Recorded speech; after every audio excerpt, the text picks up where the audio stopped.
Eduardo Bolsonaro voltou a fazer o que mais sabe: distorcer a realidade e inventar narrativa para enganar quem ainda acredita nas suas bravatas.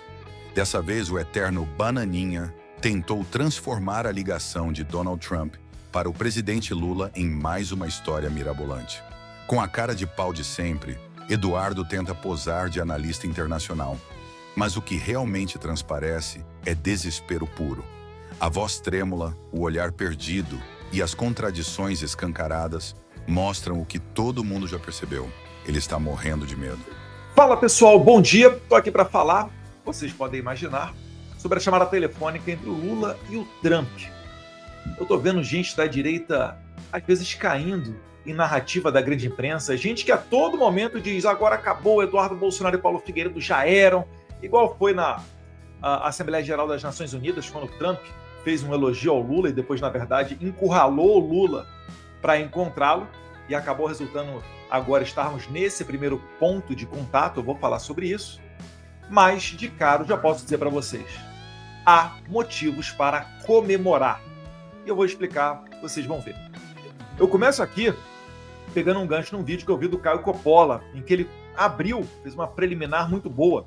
Ele relembrou a matéria aqui do Lula. Deixa eu tirar aqui o meu rodapé, porque vocês já me seguem.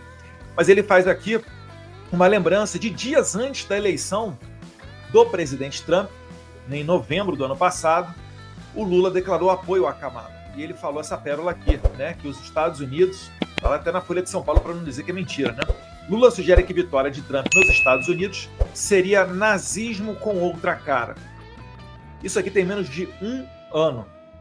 Então, daqui você extrai uma conclusão, que não vai fugir dessas duas alternativas.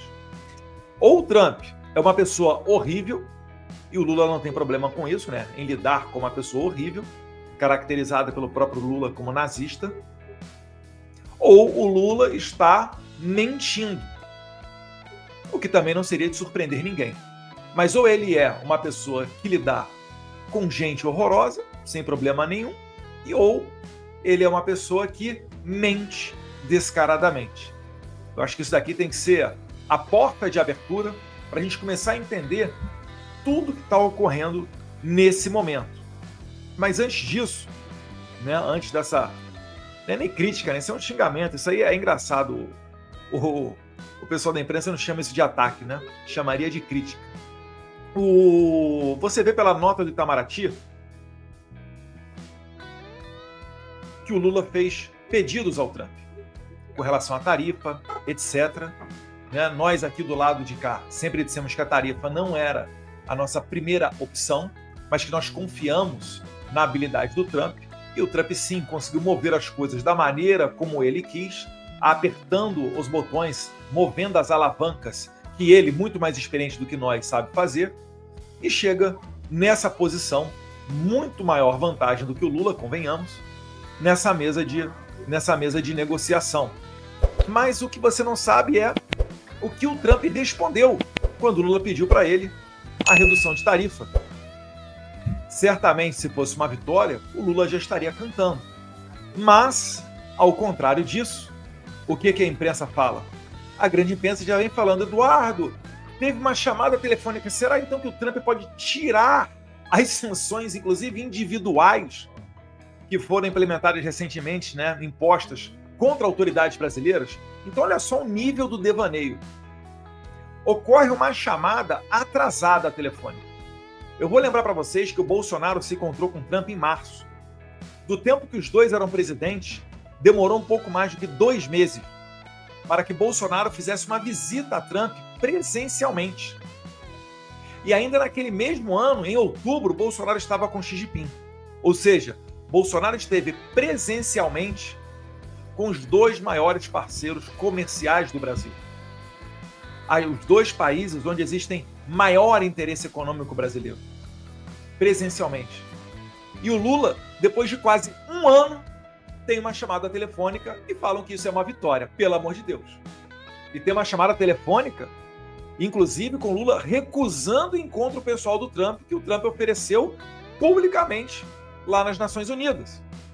Primeiro o Lula falou que estava com a agenda muito cheia, o Trump disse então que semana que vem ocorreria um encontro presencial, mas o Lula, vaidoso que é, estava com medo de tomar uma puxada de orelha, o chamado efeito Zelensky, e arregou. Conseguiu essa chamada telefônica e ainda assim acham que há motivos para comemorar. Mas eu garanto que não há motivos para comemorar pela mesma razão que o nosso querido Merval Pereira também entende. Conversa foi boa, mas Marco Rubio não é bom sinal. Eu vou me apoiar aqui em mais uma pessoa, né, de perfil técnico, mas que teve espaço na Globo News, né, um ex-secretário de Comércio, que eu vou deixar o vídeo rodar para vocês aqui com a opinião dele. Do Marco Rubio, secretário de Estado, como interlocutor.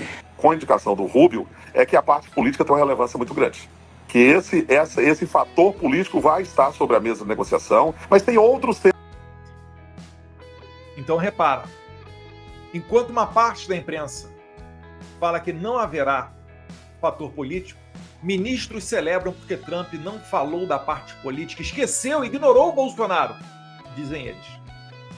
Por outro lado, a indicação de Marco Rubio sinaliza que não haverá como sair da parte política.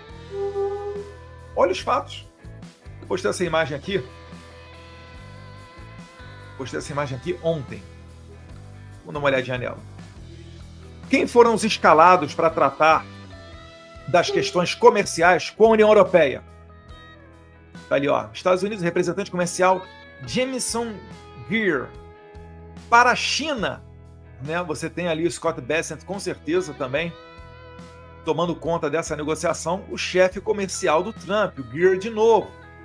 E lá embaixo, no subtítulo, você também tem a presença do Scott Bessent, que é o 01, secretário do Tesouro norte-americano. E para o Brasil, ou seja, União Europeia, China, perfis comerciais, né, técnicos. E para o Brasil, um perfil político, que a própria imprensa chama de o mais ideológico de todos, com Marco Rubio. E aí eu tenho que dizer para você que é verdade.